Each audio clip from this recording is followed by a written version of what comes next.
ইফতারের আগে একটুখানি ইস্তেগফার, একটুখানি দোয়া। আমার কাছে দোয়া করে তো কথা দিলাম, ওরা দোয়া করতে দেরি, আমি কবুল করতে দেরি করব না। রব প্রথম আসমানে এসে বলে, আছো কেউ মাফ চাইবা, মাফ করে দেব। আছো কেউ রিজিক চাইবা, রিজিক দিয়ে দিব।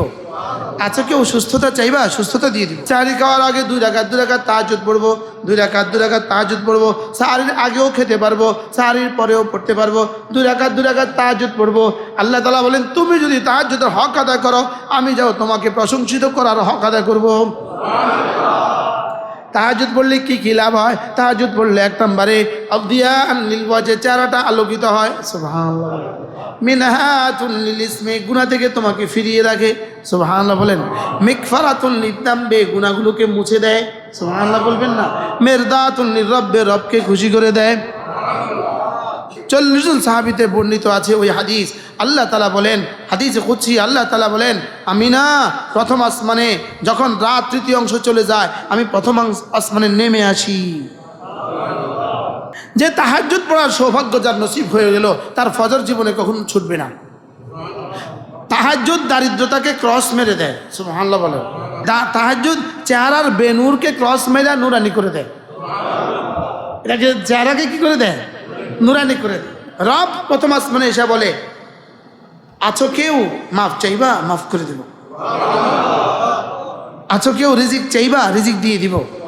আছো কেউ সুস্থতা চাইবা, সুস্থতা দিয়ে দিব। তাহলে ইনশাআল্লাহ পড়বো তো। তাহলে রমজানের সেহরি খাওয়ার আগে পরে কি করব? 2-4 রাকাত তাহাজ্জুদ পড়বো। এরপরে কি করবেন? এরপরে কি করবেন? কমপক্ষে রমজানে যারা কোরআন শরীফ পড়তে পারি 3 খতম কোরআন শরীফ পড়বো। এবার যারা হাফেজ নন, আপনি কোরআন শরীফ পড়তে পারেন না, আপনি কি করবেন? আপনি একটা নিয়ত করেন না, দিনে 100 বার, রাতে 100 বার সূরা ইখলাস পড়েন। মা বোনরা যারা এই বয়ান সারা পৃথিবী থেকে যারা শুনছেন, প্রত্যেকেই নিয়ত করেন রমজান মাসে তেলাওয়াত বাড়াবো ইনশাআল্লাহ। আল্লাহ তৌফিক দান করেন। এভাবে পড়তে থাকবেন, পড়তে থাকবেন, পড়তে থাকবেন। মা বোনরা রান্না করতে করতে সূরা ইখলাস পড়তে থাকবেন, পড়তে থাকবেন, পড়তে থাকবেন। সুবহানাল্লাহ। হ্যাঁ, ইন্না হুব্বাকা ইয়াহা তুদখিলুকাল জান্নাহ। আল্লাহর নবী সাহাবীকে বললেন, সূরা ইখলাসের ভালোবাসা তোমাকে জান্নাত পর্যন্ত পৌঁছিয়ে দিবে। লান্না ফিহা আওসাফার রহমান, কারণ এর মধ্যে শুধুই আমার প্রেমাস্পদের কথা আছে। এর মধ্যে শুধুই আমি যাকে ভালোবাসি তার কথা আছে। সুবহানাল্লাহ বলেন। তাহলে সূরা ইখলাস প্রতিদিন 100 বার করে ইনশাআল্লাহ। 15 মিনিট লাগে, 15 মিনিট, 15 মিনিট, 15 মিনিট, শুধু 15 মিনিট। দাম কত হয়ে গেল? পারবো না ইনশাআল্লাহ। আল্লাহ তৌফিক দান করেন। সূরা ফাতিহা যদি এর সাথে মিলিয়ে দেন 100 বার, তো কেমন হবে? হ্যাঁ, তাহলে আপনি ফজর নামাজ পড়ে ফজরের আগে পড়ে সূরা ফাতিহা 100 বার, সূরা ইখলাস 100 বার। এবার পড়ে একবার বলে দেন না, আল্লাহ আমার আব্বার কবরে পৌঁছিয়ে দাও, আমার আম্মার কবরে পৌঁছিয়ে দাও, আমার দাদা দাদির কবরে পৌঁছিয়ে দাও, আমার নানা নানির কবরে পৌঁছিয়ে দাও, আমার ওস্তাদদের কবরে পৌঁছিয়ে দাও, আমার দোস্ত আহবাবদের কবরে পৌঁছিয়ে দাও। কেমন হবে? সহজ হলো না কঠিন হইলো? করবো তো। এরপরে কি করব? কমপক্ষে প্রতিদিন 4টা তাসবিহ 100 বার, 4টা তাসবিহ মিলিয়ে 100 বার। সুবহানাল্লাহ আলহামদুলিল্লাহ ওয়ালা ইলাহা ইল্লাল্লাহু আল্লাহু আকবার। এরপরে 4টা কাজ বেশি বেশি করে করব। কালেমায়ে তয়্যিবা বেশি বেশি পড়ব, ইস্তিগফার বেশি বেশি পড়ব, জান্নাত বেশি বেশি করে চাইবো, জাহান্নাম থেকে বেশি বেশি করে পানা চাইবো। লা ইলাহা ইল্লাল্লাহ আস্তাগফিরুল্লাহ আসআলুকাল জান্নাহ ওয়া আউযু বিকা মিনান নার। পারবো তো? শুধু যদি কিছু না পারেন, লা ইলাহা ইল্লাল্লাহ, এরপর আস্তাগফিরুল্লাহ আস্তাগফিরুল্লাহ ওয়া আতুবু ইলাইহি। তাহলে দিনের বেলায় রোজা, রাতের বেলায় তারাবি, ভোর রাতে সাহরি, সাহরির আগে পরে কি? তাহাজ্জুদ। এরপরে দিনের বেলায় তেলাওয়াত, সারাক্ষণ জিকির, ইফতারের আগে একটুখানি ইস্তিগফার, একটুখানি দোয়া। সুবহানাল্লাহ। ইফতারের পরে দোয়াটা হযরত আব্দুল্লাহ ইবনে আব্বাস রাদিয়াল্লাহু তাআলা বলেন, ওয়াইদা সালাকা ইবাদি আন্নী ফাইন্নী করিব উজিবু দাওয়াতাদ দাঈ ইযা দাআনি। আল্লাহ তাআলা বলেন, হাবিব আপনি আপনার উম্মতকে বলে দেন, ওরা যখন রমজানের রোজা শেষ করবে, দিনের রোজা শেষ করবে, এবার যদি রোজার পরে যদি আমার কাছে দোয়া করে তো কথা দিলাম ওরা দোয়া করতে দেরি, আমি কবুল করতে দেরি করব না। হযরত আব্দুল্লাহ ইবনে আব্বাস রাদিয়াল্লাহু তাআলা বলেন, এই আয়াত দ্বারা বোঝা যায় ইফতারের সময় দোয়া কবুল হয়। সুবহানাল্লাহ, আশ্চর্য না? এর দ্বারা বোঝা যায় কি ইফতারের সময় কি হয়, দোয়া কবুল হয়। এই জন্য মা বোনদেরকে ইফতারের আইটেমের পিছনে পড়াবেন না, আইটেমের পিছনে। ইফতারের আইটেম বাড়লে সব বেশি হয় এমন কোনো কথা আল্লাহর জমিনে কোনো কিতাবে নাই। জিকিরের দ্বারা রোজা দামি হয়, তেলাওয়াত দ্বারা রোজা দামি হয়, ইস্তেগফারের দ্বারা রোজা দামি হয়, ইফতারের আইটেম বাড়ার দ্বারা রোজা দামি হয়। তো যেটা কোনো কিতাবে নাই এটা এতটা করতেন গেলেন কেন? যেটা হাজারো কিতাবে আছে এটা ছেড়ে দিলাম কেন?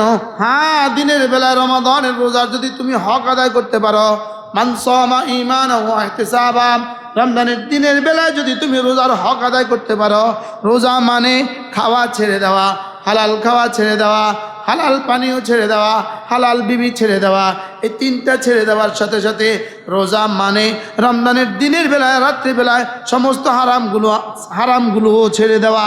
সুবহানাল্লাহ, সমস্ত হারামগুলো কি করা? ছেড়ে দেওয়া। রমজানের দিনের বেলায় চোখের গুনাহ না করা, রমজানের দিনের বেলায় কানের গুনাহ না করা, রমজানের রাতের বেলায় চোখের গুনাহ না করা, কানের গুনাহ না করা, জবানের গুনাহ না করা, হাতের গুনাহ না করা, পায়ের গুনাহ না করা, লজ্জাস্থানের গুনাহ না করা, মোবাইলের মতো গুনাহের ডিপুটাকে ব্যবহার না করা। আল্লাহ, মোবাইল হলো গুনাহের ডিফু। বলেন গুনাহের কি? এটা হলো গুনাহের ডিফু, গুনাহের পোস্ট অফিস। গুনাহের কি? পোস্ট অফিস করলে ভুল হবে, বলতে হবে ডিফু, বলতে হবে ডিফু। মোবাইল হলো গুনাহের কি? তাহলে রমজান মানে হলো খানা ছেড়ে দেওয়া, পানীয় ছেড়ে দেওয়া, হালাল বিবি ছেড়ে দেওয়া। তাহলে 4 নম্বর হলো সমস্ত গুনাহগুলোকে ছেড়ে দেওয়া। বলেন সমস্ত গুনাহগুলো কি? ছেড়ে দেওয়া।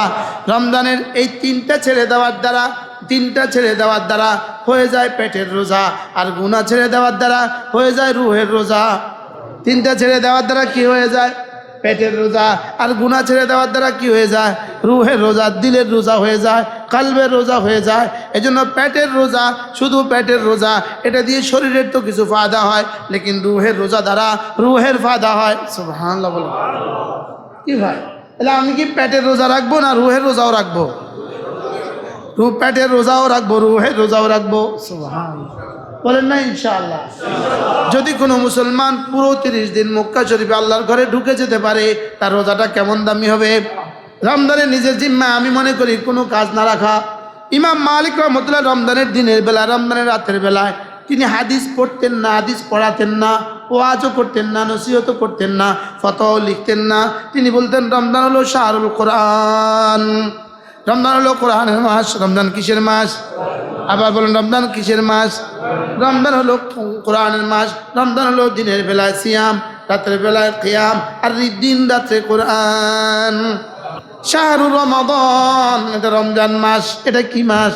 রমজান মাস। আবার বলেন, সবাই বলেন আরো জোরে, রমজান। আল্লাহ রসুল বলেন রমজান হলো মহরম হলো, আর রমজান হলো আমার মাস, আর মহরম হলো আল্লাহর মাস। সুবহানাল্লাহ।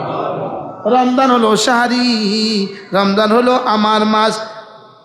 আদম আলাইহিস সালাম থেকে শুরু করে হযরত মুসা ঈসা আলাইহিস সালাম পর্যন্ত সমস্ত নবীদেরকে যাকে যত কিতাব দিয়েছেন রব্বে কারীম, সমস্ত কিতাবগুলো দিয়েছেন রমজান মাসে। সব নবীদের কিতাব কোন মাসে? আদম আসলামের সহিফা রমজান মাসে, ইব্রাহিম আসলামের সহিফা রমজান মাসে, মুসা আসলামের কিতাব রমজান মাসে, দাউদ আসলামের কিতাব রমজান মাসে। হ্যাঁ, সমস্ত ঈসা আসলামের কিতাব রমজান মাসে, আমাদের নবীজির কিতাব রমজান মাসে। সুবহানাল্লাহ। এবার বলেন যেই মাসে কোরআন নাজিল হয়েছে ওই মাসটা যদি এত দামি হয়, ওই মাসটা যদি 12 মাসের চেয়ে শ্রেষ্ঠ হয়, ওই দিনটা যদি এত দামি হয়, ওই রাতটা যদি 1000 বছর হচ্ছে 1000 মাসের চেয়েও শ্রেষ্ঠ হয়, তাহলে যেই বাচ্চার সিনা আজকে কোরআন, 40টা বাচ্চার সিনা আজকে কোরআন ঢুকে গেল, এই বাচ্চাগুলোর দাম কত? এই বাচ্চাগুলোর দাম যদি এত হয়, এই বাচ্চাগুলোর জন্য যারা বাবা মা যারা, তাদের দাম কত? এই বাচ্চাগুলোর আব্বা আম্মার দাম কত? এরপরে এই বাচ্চাগুলোর জন্য যারা জায়গার ব্যবস্থা করে দিয়েছেন তাদের দাম কত? এই বাচ্চাগুলোর জন্য যারা ঘরের ব্যবস্থাগুলো করে দিয়েছেন তাদের দাম কত? সুবহানাল্লাহ বলেন। এই ওস্তাদদেরকে যারা পড়িয়েছেন তাদের দাম কত? যারা এই ওস্তাদের খাবারের ব্যবস্থা করে দিয়েছেন তাদের দাম কত? রমজান মাস, আল্লাহর কসম, রমজান আমিও বুঝি নাই, আপনিও বুঝেন নাই, মুফতি সাহেবও বুঝে নাই, মুহাদ্দিস সাহেবও বুঝে নাই। রমজান মাসের একটা মুহূর্তের দাম গায়রে রমাদানের 70,000 বছরের চেয়েও শ্রেষ্ঠ। রমজানের একটা মিনিটের দাম গায়রে রমাদানের 70,000 বছরের চেয়েও শ্রেষ্ঠ। যেমনটি ফরজ নামাজের 1 মিনিটের দাম গায়রে নামাজের বাইরের সময়ের 70,000 বছরের চেয়েও শ্রেষ্ঠ। রমজানের দিনও দামি, রমজানের রাতও দামি। রমজানের দিনও দামি, রমজানের রাতও দামি, বরং দিনের চেয়ে রাত বেশি দামি। রাতেই তো কোরআন নাজিল হয়েছে। রাতে কোরআন নাজিল হয়েছে না দিনে? এই জন্য রমজানে কি কি করব? 1 নম্বরে রমজানে 5 ওয়াক্ত নামাজ জামাতের সাথে পড়বই পড়বো। বলেন কলিজা হাত দিয়া, বলেন কলিজা হাত দিয়া। 1 নম্বরে রমজান মাসে ইনশাআল্লাহ 5 ওয়াক্ত নামাজ জামাতের সাথে পড়বই পড়বো। 2 নম্বরে আল্লাহর ভালোবাসায়, আল্লাহর রহমতের আশায়, আল্লাহর আযাবের ভয়ে রোজাগুলো রাখবো। হ্যাঁ, এই রোজা যদি আমার জীবনের জন্য শেষ রোজা হয়, যদি এই রোজা আমি আর না পাই, রোজাই যদি না পাই, যদি রোজাই না পাই, বাবাল্লিগনা রমাদান, আল্লাহ রমজান পর্যন্ত হায়াতটা বাড়ায়া দেন। আল্লাহ রমজান পর্যন্ত হায়াতটা বাড়ায়া দেন। আল্লাহ রমজানের ইবাদতের হক আদায়ের তৌফিক দান করে। ইবাদতের হক আদায় করতে আমরা কেউ পারবো না। আল্লাহ রাসূল বলেন রমজানের ইবাদত থাক দূরের কথা, ইবাদতের হক আদায় করার হক আমিও করতে পারি নাই। মা আবাদনাকা হাক্কা ইবাদাতি, আল্লাহ আপনার মা আরাফনাকা হাক্কা মারিফাতিক, আমি আপনাকে চিনি নাই। আল্লাহ রাসূল বলেন আল্লাহ আমি আপনাকে চিনি নাই। কি বলছে বলেন? আল্লাহ আমি আপনাকে চিনি নাই। মা আরাফনাকা হাক্কা মারিফাতিক, আমি আপনাকে চিনি নাই। ওয়া মা আবাদনাকা হাক্কা ইবাদাতিক, আপনার ইবাদতের হক আমি আর করতে পারি নাই। আমি আপনার ইবাদতের কি করতে পারি নাই? হক আদায় করতে পারি নাই। আমি আপনার ইবাদতের হক আদায় করতে পারি নাই। মা আবাদনাকা হাক্কা ইবাদাতিক, ইবাদতের হক আদায় করতে পারি নাই। এই জন্য রোজা রাখবো। এই জন্য আল্লাহ আপনার ভালোবাসায় খানা ছেড়ে দিলাম। আল্লাহ আল্লাহ রোজার হক আদায় তৌফিক দান করুন। আল্লাহ আপনার হাবিব জানি কি পরিমাণ হক আদায় করার চেষ্টা করেছে। আল্লাহ সিদ্দিক আকবর রমজান কেমন কাটিয়েছেন, আল্লাহ রমজানে আপনার ঘরে আপনার কিতাবের হক আদায়ের তৌফিক দান করেন। আপনার কিতাব আপনার হুকুমের হক আদায়ের তৌফিক দান করেন মওলা। বাবাল্লিগনা রমাদান। তাহলে 1 নম্বর হলো রমজানের রোজা। 1 নম্বর কি বলেন? 1 নম্বর কি? রোজা। রোজা কেন রাখবো? আল্লাহ আপনার ভালোবাসায়, আপনার রহমতের আশায়, আপনার আযাবের ভয়ে। আল্লাহ রোজা শুধু আপনার জন্যই রাখবো। আস-সাওমু লি ওয়া আনা আজজি বিহি, তারাকাত তা'আমা লিআজলি ওয়া তারাকাশ শারাবা লিআজলি। সে তো খানা ছেড়ে দিয়েছে শুধু আমার জন্য। রোজা খানা ছেড়ে দিয়েছে সে শুধু আমার জন্য। পানিও ছেড়ে দিয়েছে সে শুধু আমার জন্য। সব তো আছে, লেকিন সে খায় না শুধু আমার জন্য। এই জন্য আমি কথা দিলাম, আমি রোজার পুরস্কার আমি নিজ হাতে দিব। কুল্লু আমালে ইবনে আদমা, বনি আদমের প্রত্যেকটা আমল আশারাতুন 10 করে দিয়ে দিব, 10 থেকে 700 করে দিয়ে দিব। ইল্লাস সাওম, রোজা ব্যতীত। ফাইন্নাহু লি ওয়া আনা আজজি বিহি, কারণ সে রোজা রেখেছে শুধুই আমার জন্য। বলেন আল্লাহ আমাকে শুধুই আপনার জন্য রোজা রাখার তৌফিক দান করুন। আস-সাওমু লি ওয়া আনা আজজি বিহি। আল্লাহ রোজা পর্যন্ত সুস্থতার সাথে, রোজার শেষ পর্যন্ত সুস্থতার সাথে, ঈমান ও আমলের সাথে হায়াত দিয়ে দেন মওলা। তাহলে রমজানে কি কি কাজ করবো? 1 নম্বরে রোজা রাখবো। 2 নম্বরে আমরা তারাবি পড়বো। বলেন 2 নম্বরে কি পড়বো? তারাবি, খতমে কোরআন পড়বো। বলেন কি কোরআন? খতমে কোরআন শেষ করবো ইনশাআল্লাহ। একটা শব্দ ছুটতে দিব না ইনশাআল্লাহ। বলেন একটা শব্দ। আপনি এখান থেকে একটা চেইন, ওই যে গাড়ি টানে যে চেইন কোম্পানি করে, চেইন কপ্পা দিয়ে যেটা দিয়ে গাড়ি উঠায়, চেইন কপ্পার মধ্যে 70টা শিকল আছে। 70টা কড়া আছে, শুধু একটা কড়া ছেনে আর কি আপনার এই গাড়ি টান দিলে আসবে তো। তো তারাবি কয়দিন না পড়লে আপনার গুফরা লাহু মা তাকাদ্দামা মিন জামবিহি হবে। রোজা কয়টা না রাখলে গুফরা লাহু মা তাকাদ্দামা মিন জামবিহি হবে? কি 30টা না 28টা? হ্যাঁ, ওয়ালিতুকমিলুল ইদ্দাতা, আমি যে সময় দিয়েছি পুরোটা রাখতে হবে। তারাবি আমি যে সংখ্যা দিয়েছি পুরোটা পড়তে হবে। সুবহানাল্লাহ বলেন। তাহলে কত রাত? 30 রাত। 29 বা 30 রাত। আর কত রাকাত? 20 রাকাত। কত রাত? 29 বা 30 রাত। আর রোজা কত দিন? 29 বা 30 দিন। ওয়ালিতুকমিলুল ইদ্দাতা, ইদ্দাতটা না পুরা করতে হবে। 3 নম্বর কাজ হলো সেহরি খাবো। 4 নম্বর কাজ হলো ইফতার করবো। সেহরি খাবো খাওয়া হিসাবে নয়, সেহরি খাবো শুধুই সুন্নত হিসাবে, ইফতার খাবো সুন্নত হিসাবে। সুবহানাল্লাহ। তাহলে ইফতার করবো কেন? সুন্নত হিসাবে। সেহরি খাবো কেন? সুন্নত হিসাবে। বলেন ইফতার করবো কেন? সুন্নত হিসাবে। সেহরি খাবো কেন? সুন্নত হিসাবে। যদি সুযোগ থাকে রমজানে, উমরাতুন ফি রমাদান, উমরাতুন ফি রমাদান তা'দিলু হাজ্জাতান মাই, আল্লাহ নবী বলেন রমজানে একটা উমরা আমার সাথে হজের সওয়াব। রাওয়াহুল বুখারী ও মুসলিম। আল্লাহ এই রমজানে একটা উমরা করার তৌফিক দিয়ে দিও। আল্লাহ জীবনের প্রতিটা রমাদানে উমরা করার তৌফিক দিয়ে দিও। এরপরে আল্লাহ নবী বলেন রমজানের শেষ দশকে ইতিকাফ। সুবহানাল্লাহ। রমজানের শেষ দশকে যদি 10টা দিন ইতিকাফ তুমি করতে পারো, একটা দিন ইতিকাফের পুরস্কার রাসূল ঘোষণা দিয়েছেন, জাহান্নাম 3 হোক বা দূরে চলে যাবে। ইতিকাফের কথা কোরআন শরীফে 2 জায়গায় আছে। সুবহানাল্লাহ বলে। কয় জায়গায়? একটা হলো রমজানের আয়াতের পরেও আছে, আরেকটা আরেক জায়গায় আছে, হারামের অধ্যায়ে আছে। ওয়ালা তুবাশিরুহুন্না ওয়া আনতুম আকিফুনা ফিল মাসাজিদ, এখানে ওয়া আনতুম আকিফুনা ফিল মাসাজিদ, তোমরা ইতিকাফ অবস্থায় মসজিদে থাকবা, তখন কি কি করতে হবে কি কি করতে হবে না সব আল্লাহ বলে দিয়েছেন। তো ইতিকাফ অবস্থায় মসজিদে থাকলে কি কি করতে হবে কি কি করতে হবে আল্লাহ বলছেন, তাহলে বোঝা গেছে ইতিকাফের কথা কোরআন শরীফে আছে। রাসূল জীবনে ছাড়লেন না, আমি জীবনে করলাম না। 1 বছর ছাড়ছেন, যদি ওই বছর না ছাড়তো একটা মুসলমান ইতিকাফ না করে কোনো উপায় ছিল না। এরপরে রমজানের আমার কি কাজ? এরপরে রমজানের কাজ ওয়াকানা জুদুহু ফি রমাদান কাররিহিল মুরসালা, ওয়াকানা জুদুহু ফি রমাদান কাররিহিল মুরসালা, আল্লাহর নবীর দান কেমন ছিল রমজান মাসে? কাররিহিল মুরসালা, প্রবাহিত বাতাসের মতো, অবারিত বাতাসের মতো। সুবহানাল্লাহ। প্রবাহিত বাতাস যেমন সকলের গায়ে লাগে, রাসূলের দান দক্ষিণা রমজান মাসে সকলের গায়ে লাগতো। সুবহানাল্লাহ বলেন। তাহলে রমজানের সবচেয়ে বড় কাজ কি? 1 নম্বর সিরিয়াল থেকে শেষ পর্যন্ত আসেন, বলেন সাদাকা। বলেন কি করা? সাদাকা। এর মধ্যে একটা মজার খবর হলো, মান ফাত্তারা সাইমা, যে কোনো রোজাদারকে ইফতার করাইলো, ফালাহু আজরু মান সাম, যে রোজা রাখলো তার যেই পরিমাণ নেকি, যিনি ইফতার করাইলেন তারও সেই পরিমাণ নেকি। এখন যদি আপনি যদি একটা বুদ্ধি করেন, 1 বস্তা সোনা বুট কিনলেন, 1 বস্তা সোনা বুট কিনে সুন্দর করে আপনার কাছের যে কোনো বোর্ডিংওয়ালা মাদ্রাসায়, যে কোনো মাদ্রাসায় 1 বস্তা দিয়ে দিলেন, যে কোনো মাদ্রাসায় কি দিয়ে দিলেন? 1 বস্তা দিয়ে দিলেন। এই 1 বস্তা সোনা বুট দিয়া এরা যদি 1 মাস 30 জন যদি 1 মাস করে ইফতার করে, আপনি বলুন তো আপনি কেমন পাবেন?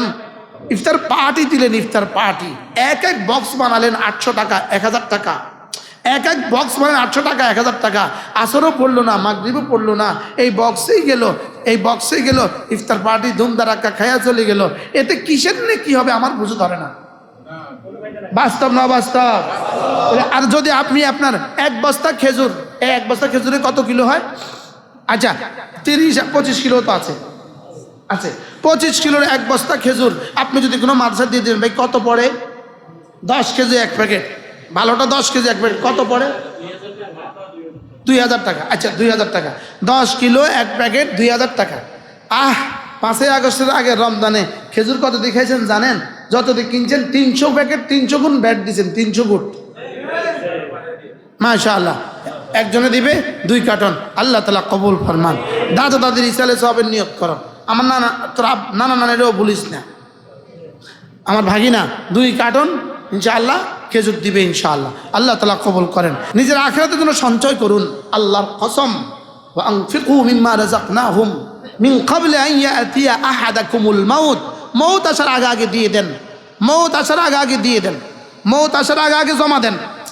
মউত আসার আগে না মউত আসার পরে? মৌত আসার আগে আগে কি দেন? কালকে একজন ডাক্তার মারা গেছে, শুনেন শুনেন কাহিনী শুনেন। কালকে একজন ডাক্তার মারা গেছে, ইনার ছেলে মেয়ে নাই, একটা মাত্র ওয়াইফ, উনি মারা গেছে। উনি মারা যাওয়ার আগে ওনার উত্তরাতে 6 তলা একটা বাড়ি আছে, এই বাড়িটা ওনার ড্রাইভারের নামে লিখে দিয়ে গেছে। 6 তলা বাড়িটা যদি কোনো মাদ্রাসা দিয়ে যেত ওনার লাভটা কেমন হইতো? নিজে আখরাতের জন্য কিছু জমা করেন, আখরাতের জন্য কিছু জমা করেন।